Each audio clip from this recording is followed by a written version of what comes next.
Alright, y'all, here we go. Main event, UFC light heavyweight title. Finally, we're going to actually get a title match. UFC light heavyweight title. John Bones Jones against the Phenom, vs.Belfort. Basically, this is a very, very big risk that Vitor is taking, I should say, sacrificing a fight that he was actually supposed to have coming up with Alan Belcher.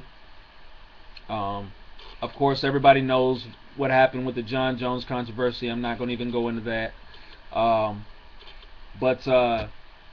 Yeah, Vitor gets the opportunity. He steps up, you know, and here he is, you know, going after his second attempt at the light heavyweight title.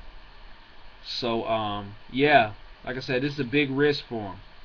You know, he's having to put on, you know, a boatload of weight. Hopefully the weight cut won't affect him. He says he's in good shape. And then again, I don't know. You know, I mean, I like Vitor. Vitor's my dude. I'm a big fan of Vitor. Have been for a long time. But, you know, when it comes to his conditioning, man, you know, I kind of scratch my head and kind of, you know, bite my lip a little. Well, not bite my lip. Cringe, I should say. Yeah, I kind of scratch my head and cringe when it comes to his conditioning. But I don't know. We'll see. Maybe I could just be worrying for nothing. But yeah, he's going up against John Jones, man, and basically he's gonna have to overcome a lot of adversity, as do a lot of opponents that face John Jones. I mean, John Jones is pretty much Gulliver, and you know, Vitor is basically one of the little people running around in the village. I mean, I know that's strange, unorthodox analogy, or you know, whatever you want to call it. You know, I know that's a unorthodox way to describe this fight, but that's really what it is. I mean, John Jones is like 6'5", Vitor is maybe what, 6'1", maybe, and John Jones pretty much has tree branches for arms and legs.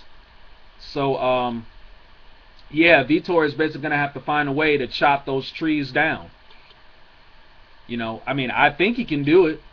I think he can do it. You know, he has the speed, you know, in his movement and in his hands. He has pretty good wrestling. He has world-class jiu-jitsu. I know that's a cliche, but Vitor actually does have world-class jiu-jitsu. Like, seriously, he just hasn't used it all these years. I mean, he did recently against Anthony Johnson, but, you know, he just hadn't used it all these years. But, yeah, Vitor is a well-rounded fighter, but it's just most of his fights have indicated him standing up and knocking people out. I mean, I'm sure Vitor didn't intend for it to go that way. I'm sure he intended to use his other skills, but, you know, most of his fights called for just knocking people out, and he's done a damn good job of it over these years, and he's got a chance to do it here. But there's only one problem, though. He has got to overcome the reach. Now, I don't know who Vitor has been training with down there in Boca Raton, but hopefully whoever Rashad Evans has had him training with, hopefully it's a guy that's 6'6" and has 88 inches of or not 88, 78 or 80 inches of reach. So you know, hopefully he's been dealing with a guy that can at least emulate John Jones in size, if not in skill. But basically, what Vitor is going to have to do is he's just going to have to fight a small man's fight. You know, basically use that footwork and that head movement, and get John Jones to come to him, and get Jon Jones to, close the distance, so that way Vitor can land those lightning quick hands of his and try to knock Jon Jones out. As simple as that. I mean, if Vitor does get an opportunity to get the fight to the ground, hopefully he can find a way to either take Jon Jones back or either go for a leg lock, which is what Shogun did, and he was almost successful in doing it. So maybe Vitor can try that. Who knows? But all Vitor has to do pretty much is just get around the long reach of Jon Jones. If he can move around that reach and find a way to get in close and land those combinations, then he'll win the fight. If Vitor lands a punch on Jon Jones will go down. I don't give a damn how tall he is. If Vitor lands one of his fists on Jon Jones' jaws, vs.Belfort will become the light heavyweight champion for a second time. Believe that. Basically, Jon Jones, I mean, he really just needs to, do what he do, Basically, use those tree branches to separate him from Vitor. Land, those kicks, knees, spinning elbows. Put him up against the fence, land some elbows there, or either take him to the ground and land some elbows there. So basically, all Jon Jones needs to do is just fight how he's built, which is big and tall. That's pretty much it. One thing I hope Vitor doesn't make the mistake of is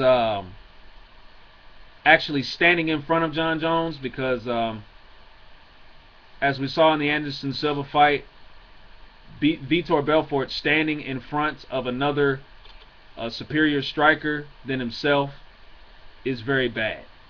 So hopefully we won't see Vitor stand playing it too long, because really Jon Jones doesn't have to do much. All he has to do is just really stick his foot out there and boom, Vitor goes down. So I don't know, but you know what, as much as I would love to see Vitor win this fight, and Lord knows I do, and I'm going to be rooting for Vitor in this fight because I still don't like Jon Jones as a person, but I do respect him as a fighter. I actually like him as a fighter, but not as a person. So yeah, I'm definitely going to be rooting for Vitor, as probably most people are. But yeah, you just can't deny, Jon Jones and what he can do. I mean, the guy has literally mowed down half of the division anyway, or if not most of the division. So, you got to respect that. I mean, like him or not, the guy is a great fighter. He is the UFC light heavyweight champion for a reason, and he's one of the best in the world. So, what can you say about that? So, I can't believe I'm about to do this, but for the first time since he fought Brandon Vera and Vladimir Matyushenko, what am I saying the first time? I meant to say for the first time since he fought Brandon Vera and Vladimir Matyushenko, I'm going to pick Jon Jones to win the fight. There you go. First time in a long time. I just think, this is just too big of a risk for Vitor. I think Vitor should have stuck with his fight with Alan Belcher. So, yeah, I think this is a very big risk for Vitor. And I just don't know, man.